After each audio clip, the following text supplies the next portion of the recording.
Hello everyone, in this video I'm going to show you how to UV the Greeble mesh from using random flow, especially with the random loop extrude and random panels operators. This can also work with some of the other random operators. This method is best for mostly angular models, but we will tackle more organic surfaces in future videos. So from the last video, I've shown you how to use the UV marked edges feature in random panels to easily select the panel islands. And in this video, we're going to use the same feature to UV the mesh.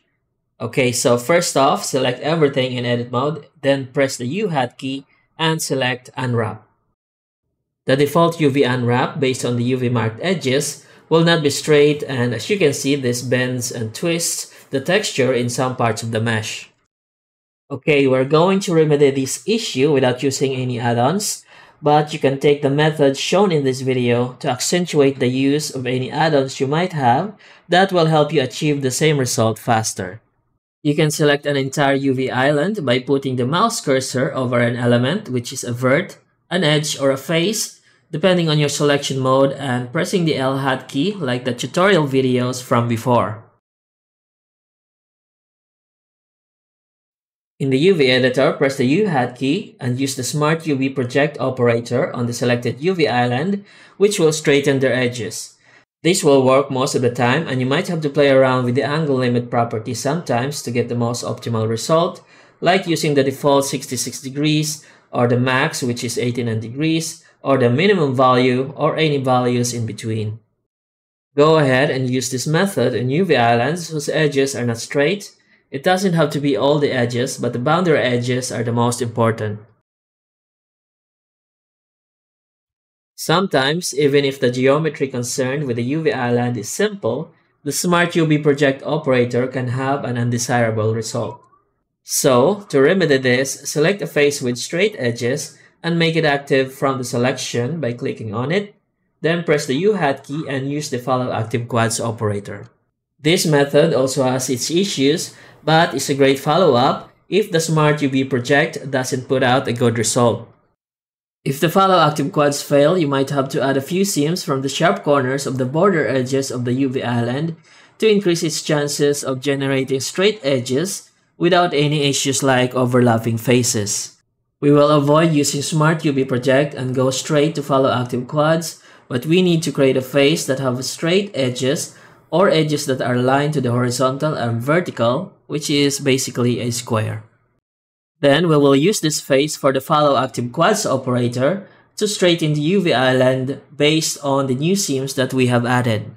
If it doesn't work at first, we might have to add some more seams.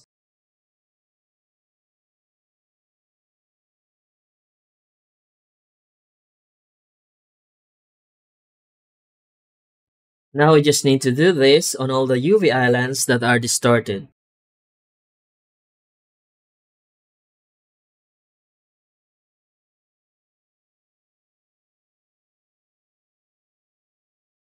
After all that, we average the island scales and pack the UV islands so it's nice and fit in the UV bounding box. Check off the rotation toggle when packing to avoid rotating the UV islands. So we're not finished yet. We need to check out the result of our edits in the mesh itself by looking at the checkered texture. We basically have to make the texture even for all the surfaces in the mesh. Go ahead and toggle on the UV sync selection so we can select faces in the 3D viewport, which will also select the corresponding faces in the UV editor. For this particular UV island, we just need to scale it up or down to make the squares from the texture image have the same scale as those around it.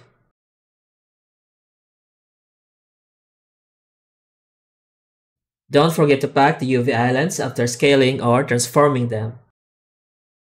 Some UV islands might need more of the same workflow we did before, just to make sure.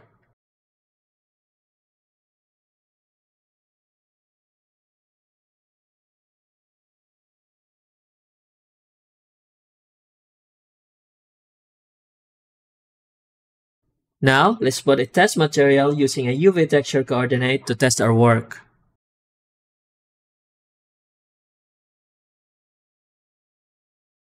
And that is it for this video. Trying to UV a mesh can be hard at times, But you just need patience and experiment on the tools available to you so you know what works on what. If you have any questions, use the comment section or the links in the description. Thank you for watching and have a nice day.